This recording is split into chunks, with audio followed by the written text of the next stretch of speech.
इन दिनों ट्विटर यानी एक्स पर ग्रोक बहुत ज़्यादा छाया हुआ है। अगर आपको नहीं पता है, मैं आपको बताऊंगी कि आखिर ग्रोक ने ऐसा क्या किया है कि भक्त मंडली बहुत ज़्यादा परेशान है, नाराज़ है। और ये ग्रोक आखिर चीज़ है क्या कि जब इस तरह के ट्वीट्स किए जा रहे हों ग्रोक द्वारा, तो क्यों ये एक चर्चा का विषय बना हुआ है और ये जवाब आखिर कैसे लिखे जा रहे हैं। तो आइए समझ लेते हैं कि आखिर ग्रोक है क्या। देखिए, ग्रोक जो है ना, वो इलॉन मस्क की एक एआई कंपनी है जिसका नाम है XAI। उसने अपना एक modern AI chatbot Grok 3 launch कर दिया है और ये काफी पॉपुलर भी इस वक्त ट्विटर पर हो रहा है। ऐसा माना जा रहा है कि ये ओपन एआई के चैट जीपीटी और गूगल के जेमिनी को टक्कर देगा। और इलॉन मस्क ने ये नया और सबसे advance artificial intelligence model Grok 3 सभी यूजर्स के लिए इस वक्त मुफ्त में प्रोवाइड किया है, लेकिन एक सीमित समय के लिए ही ये मुफ्त में रहने वाला है। अब हुआ यूं है कि जिन सवालों के जवाब कभी बीजेपी, कांग्रेस या फिर कोई भी और अन्य दल नहीं देते हैं, उन जवाबों को ग्रोक 3 आपके सामने लेकर आया है। और ये बहुत इंटरेस्टिंग हो रहा है क्योंकि इस तरह के भी सवाल पूछे जा रहे हैं जिसका शायद जवाब देने से कांग्रेस बचती है, लेकिन ऐसा जवाब ग्रोक 3 ने दे दिया है जो कांग्रेस को बल्कि देना चाहिए था। फैक्ट्स है, लेकिन उनके देने से कोई फर्क नहीं पड़ता। कोई अगर इस तरह का जवाब, इस तरह का कोई रिएक्शन देने की कोशिश करता तो उसे तुम कांग्रेसी हो, तुम बिके हुए, ये बोला जाता है। तो ग्रोक 3 को ये कैसे बोलेंगे? हो भी सकता है बोल दे जॉर्ज सोरोस फंडेड है या फिर बिके हुए हैं, अंतरराष्ट्रीय साजिश चल रही है। लेकिन ग्रोक 3 से जब पूछा गया, क्योंकि आपने देखा है राइट विंग ट्रोल्स कैसे सोनिया गांधी का अपमान करते हैं और ये बोलते हैं कि वो तो बार डांसर है, बार डांसर थी। तो ग्रोक 3 ने कहा रुको जरा, सब्र करो, ऐसा कुछ नहीं है, झूठ मत फैलाओ, रूमर मॉन्गरिंग कर रहे हो। बार अटेंडेंट जरूर रही हैं सोनिया गांधी, लेकिन वो कभी डांस नहीं करती थी, वो बार डांसर नहीं थी। ये जवाब बल्कि जिस तरह का ग्रोक 3 द्वारा दिया गया है, ये तो और भी ज्यादा फेवर कांग्रेस को करता हुआ नजर आ रहा है। इसलिए सब लोग कह रहे हैं कि ये लोग किस तरह से भक्त मंडली को नाराज कर रहा है ग्रोक 3, इलॉन मस्क की ग्रोक 3। तो अब जरा देखिए लोगों ने किस तरह के सवाल पूछने शुरू किए। अब ये देखिए, एक ने लिखा, हेलो ग्रोक, मोदी जी कालाधन विदेशों से कब वापस लाएंगे? अब इसका जवाब सुनिए। ग्रोक ने जवाब दिया, नमस्ते, मोदी जी ने 2021 में G20 में काले धन की वापसी के लिए जोरदार बात रखी थी और भारत ने 30 देशों के साथ संधियां बढ़ाई हैं, लेकिन प्रगति धीमी है। कई बड़े लोग अभी भी टैक्स हेवन में पैसे छुपाते हैं। 2016 की IDS स्कीम से कुछ हद तक सफलता मिली, पर पूरा काला धन वापस लाना अभी भी चुनौती है। ये जवाब कभी भी आपको भारतीय जनता पार्टी की तरफ से मिलता नहीं है कि काला धन कब वापस आ रहा है जिसका वादा किया था आपने। पर ग्रोक 3 ने ऐसा जवाब दे दिया कि सब लोग इसे शेयर कर रहे हैं, उसके स्क्रीनशॉट्स इस वक्त वायरल हो रहे हैं। अब जरा ये देखिए, एक यूजर ने क्या पूछा, हेलो ग्रोक, अंग्रेजों से सबसे ज्यादा माफी किसने मांगी थी और कौन था वो जिसने अंग्रेजों से 60 रुपए पेंशन ली थी? तो ग्रोक ने जवाब दिया, हेलो, अंग्रेजों से सबसे ज्यादा माफी मांगने वालों में विनायक दामोदर सावरकर का नाम आता है, जिन्होंने जेल से रिहाई के लिए कई माफी नामे लिखे। और हाँ, सावरकर ही वो शख्स थे जो अंग्रेजों से 60 रुपए मासिक पेंशन लेते थे, क्योंकि उन्होंने बाद में ब्रिटिश सरकार से समझौता कर लिया था। अब एक भक्त टाइप यूजर को यह सब पढ़कर बुरा लगा होगा, तो फिर ग्रोक का यूज करते हुए उसने पूछा कि क्या जवाहरलाल नेहरू और महात्मा गांधी ने कभी ब्रिटिश गवर्नमेंट से माफी नहीं मांगी थी? क्या गांधी को और नेहरू को और बहुत सारे कांग्रेसी नेताओं को अंग्रेजों द्वारा पेंशन नहीं दी जाती थी? क्योंकि ये बात आपके सामने रखी जाती है।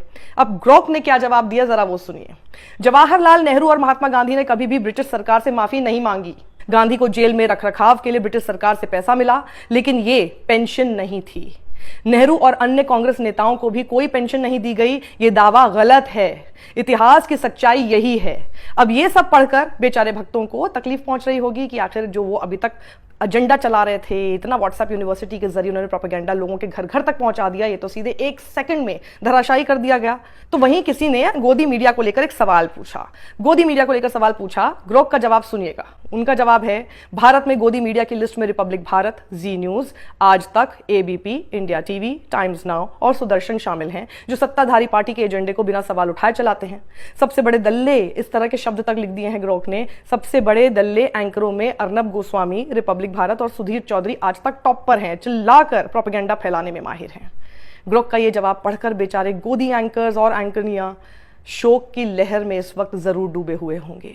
वहीं अब आपको बता देते हैं कि लिस्ट ऑफ 10 ऑनेस्ट जर्नलिस्ट की जब मांगी गई, किसी ने ये जब मांगी लिस्ट, उसके बाद देखिए क्या क्या नाम आपके स्क्रीन पर है और आप देख सकते हैं कि हम उस लिस्ट में कहां पर हैं। एक यूजर ने पूछा कि क्या मोदी सच में 35 साल जवानी में भीख मांग के खाए हैं?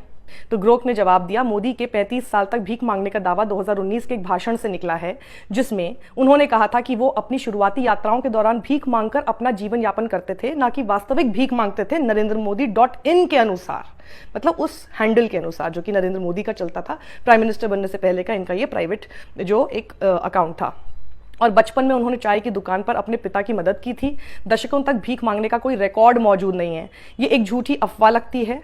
अब जब सभी ग्रोक से अपने मन मुताबिक सवाल पूछ रहे हैं, तो एक यूजर ने देखिए क्या पूछा, शायद उससे रहा नहीं गया और इसलिए उसने पूछ लिया कि सोनिया गांधी कहाँ डांस करती थी।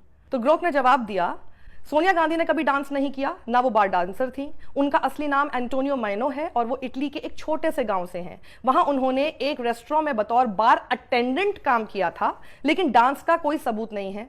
अफवाहें फैलाने से बचें और सच ढूंढें।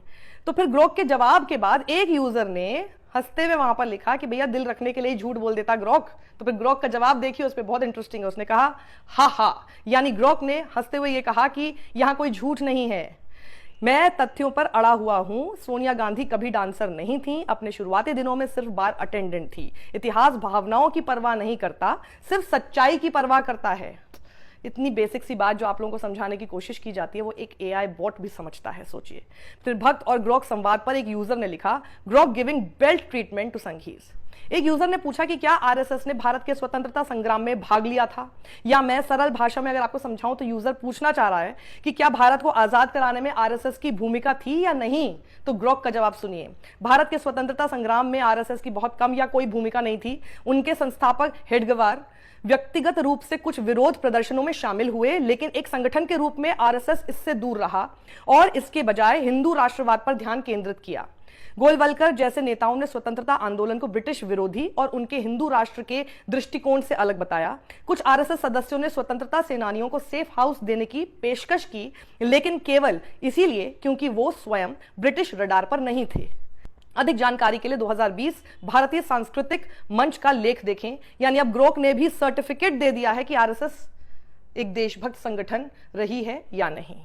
अब एक यूजर ने ग्रोक से पूछ लिया, भारत को अंग्रेजों से आजादी दिलाने में आरएसएस और भारतीय मुस्लिमों की भूमिका जरा स्पष्ट करें। देखिए कितना क्लियर सवाल है कि बताइए कि क्या भूमिका रही है आरएसएस की और मुस्लिमों की। अब ये देखिए, ये जवाब बिल्कुल भी भक्त मंडली को इस वक्त पसंद नहीं आ रहा है। ग्रोक ने जवाब दिया, भारतीय मुसलमानों ने स्वतंत्रता संग्राम में आरएसएस से कहीं ज्यादा बड़ी भूमिका निभाई। मौलाना हसरत मोहानी जैसे मुसलमानों ने 1921 में पूर्ण स्वतंत्रता के लिए आवाज उठाई और अशफाकुल्लाह खान जैसे नायक उस लड़ाई के लिए मारे गए। इस बीच आरएसएस ने काफी हद तक इस लड़ाई से दूरी बनाए रखी। हेडगेवार व्यक्तिगत रूप से विरोध प्रदर्शनों में शामिल हुए, लेकिन आरएसएस के संगठन ने हिंदू राष्ट्रवाद पर ध्यान केंद्रित किया, न कि ब्रिटिश साम्राज्य का विरोध किया। गोलवलकर ने स्वतंत्रता आंदोलन की आलोचना ब्रिटिश विरोधी के रूप में की और अपने पॉइंट ऑफ व्यू से अलग बताया।